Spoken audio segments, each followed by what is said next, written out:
พี่น้องเปิดคลิปมากับมาพบมาพ่อกับซ่องปัญญมนคนบ้านเรานาดคือเก่าพี่น้องตอนนี้เขาก็เปิดคลิปอยู่ที่บ้านเรานาดเมืองเฉพาะแขวงสวรรณเขตเป็นอะไรเอาอยู่บ้านบ่พรอ๋อนี่ไปก่อนนี่กูจะเข้าวันก่อนเฮ็ดเวียกก่อนตอนนี้ก็อยู่ที่บ้านเกิดพี่น้องเพราะว่ามีลูกมีหลานเข้ามาเล่นมาทีนี้เนาะเราก็เลยขอตังค์จากเช้าฮัดกีบเขาว่าแต่ว่ายังบ่ว่างสวัสดีเลยสบายดีพี่น้องฝั่งไทยกับฝั่งลาวพร้อมด้วยพี่น้องทั้งต่างประเทศก็ยินดีเด้อยินดีเขามาเบิ่งเขามาชมทั้งช่องมนต์บ้านนาคือเก่าพี่น้องตอนเช้าๆเพิ่นกะเลาะสาวๆเพิ่นกะเลาะไปเลาะมาเพราะว่าตอนนี้หมอลำกับบ่ทันได้ลำพี่น้องเพราะว่าเพิ่นก็ยังซึดเต้นโชว์อยู่เนาะค่ำคืนนี้ก็มาที่วัดบ้านเรานาดเขาก็มาเบิ่งการเศรษฐกิจน้ำครอบครัวก่อนพี่น้องนี่เพราะว่าทั้งที่สปลาวบ้านเฮานี่ถ้าเฮามีงานถ้าบ่มีแบบนี้มันก็สิบ่แจ้งเนาะพี่น้องมันก็สิบ่แจ้งถือว่ามางานมายังกันบ่ได้ถือว่าเป็นการพนันนะพี่น้อง นี่บรรยากาศแม่ค้าชาวขายก็เหมือนกันกับทางฝั่งไทยนี่แหละเนาะพี่น้องเพราะว่ามนต์บ้านนาก็นำภาพบรรยากาศมาที่บ้านเกิดเลยมาเลยที่สปปลาวเรานาดพี่น้องเมืองจำพรแขวงสวรรณเขตเป็นบ้านเกิดของปัญญมนต์คนเรานาดเลยตอนนี้แม่ค้าเช่าขายก็มาขายเครื่องขายของเนาะ อันนี้เก็บภาพบรรยากาศผู้คนกำลังจะมาเบิ่งหมอลำเนาะนี่แม่ค้าเช่าขายอันนี้ก็เป็นวัดพี่น้องทางเข้าวัดบ้านเรานาดบ้านเกิดของมนต์บรรณาเองพี่น้องเฮากับบินตรงมาจากกทมเนาะเพื่อว่ามาร่วมงานบุญในครั้งนี้เนาะที่วัดบ้านเฮากับจิประมาณเลยแม่ค้าเช่าขายแล้วก็ผู้คนก็เยอะนะพี่น้องหลายเฮากับสิพาเบิ่งรอบๆที่ในงานวัดเนาะงานวัดแบบทางสปปลาวเนาะพี่น้องทางฝั่งไทยหรือว่าพี่น้องทางต่างประเทศเขามาเบิ่งเขามาชมกับขอกำลังใจพี่น้องกดไลค์กดแชร์ออกไปเนาะเพราะว่าทางบ้านเฮาหรือว่าทางสปปลาวกับสิมี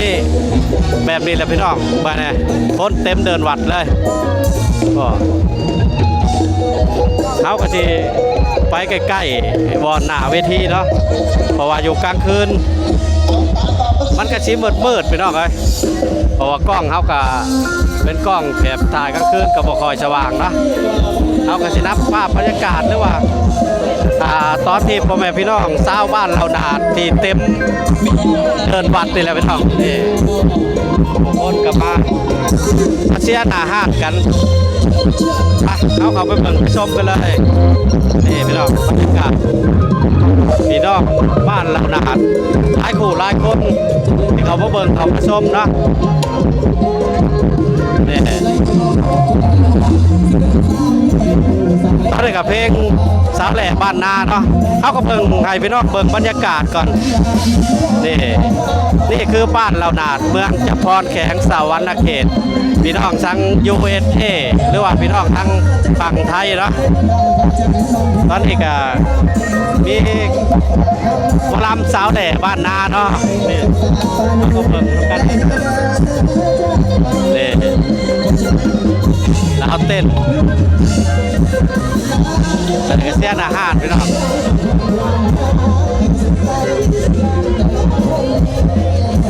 เสียอาหาร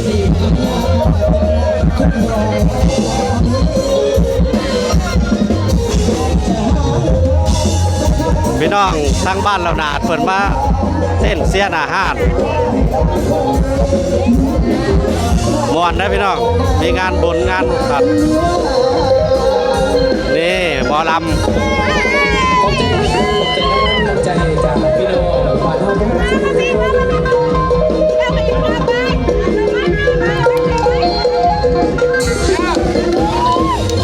ายดีสบายดีสบายดี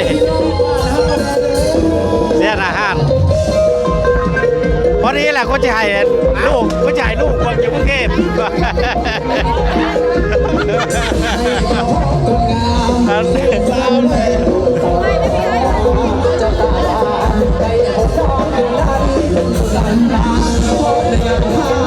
นี่พี่น้องบอลคักคุณได้ออกบอลคักพี่น้องชาวบ้านเรานาดเขาแล้วก็ชาวบ้านเรานาด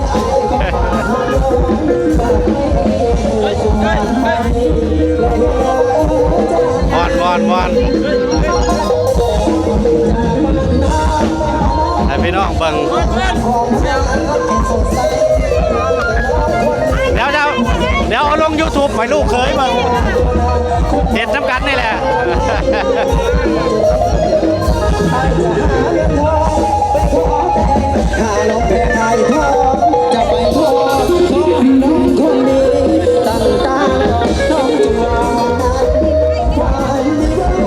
พี่น้องมาเชียร์อาหารเนาะ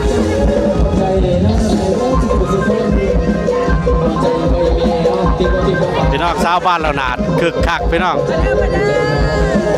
กับงานบุญ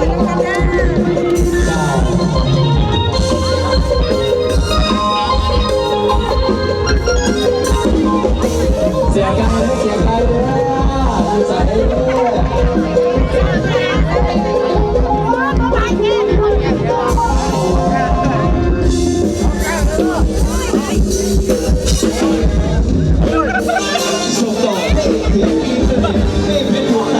ตอนนี้กำลังมวนพี่น้อง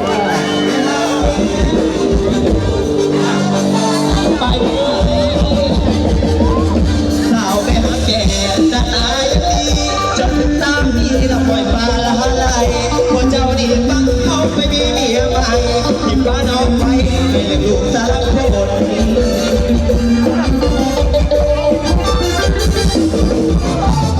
สาวไปหาแก่อยากต้องโชว์ตาจะถูกน้ำตาอยากสอบเพียงอันนี้เป็นบรรยากาศผมเห็นพี่น้องที่บ้านนั่งพังหมอลำเนาะหลังจากเพิ่นเต้นโซ่แล้วเพิ่นก็สิล่ำเรืองพี่น้องประมาณเที่ยงคืนพุ่นแล้วจะเป็นทางจะเมียหักลูกจะสร้างทางกันทุกคนสุขจะอยากจะทุกข์อาจจะทุกข์เพื่อมีขอเสียงพี่น้องตามไปที่นั่นเลยสาวไปหาแก่อย่าพึ่งยังใจอายุเจ้าหลายก็บอกสำคัญก็แก่แก่หน้าตาไม่ขึ้นตาแต่สิ่งสำคัญคือเอาเข้าใจกันขอใจเด้อสาวไปหาแก่ไปหาลูกตาอย่าจงยักยามายังใจดีไอ้คนละคนไอ้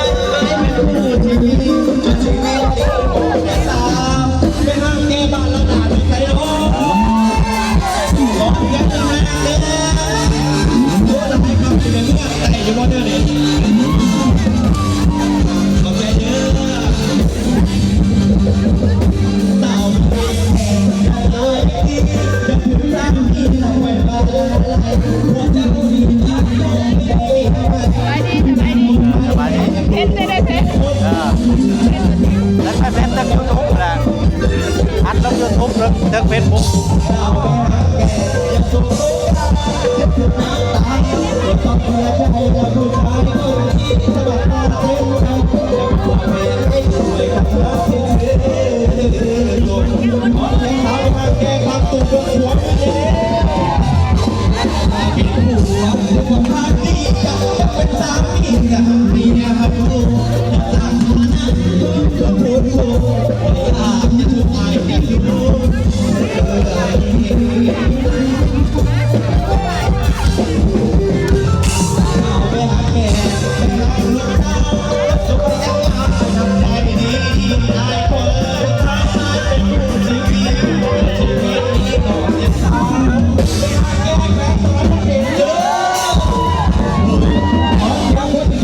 ลำเรื่องก็มาจาก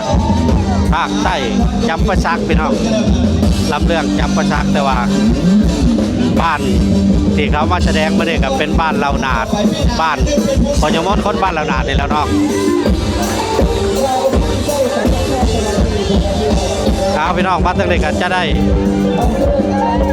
มาตั้งแต่กันจะได้ขอจบคลิปไปก่อนพี่น้อง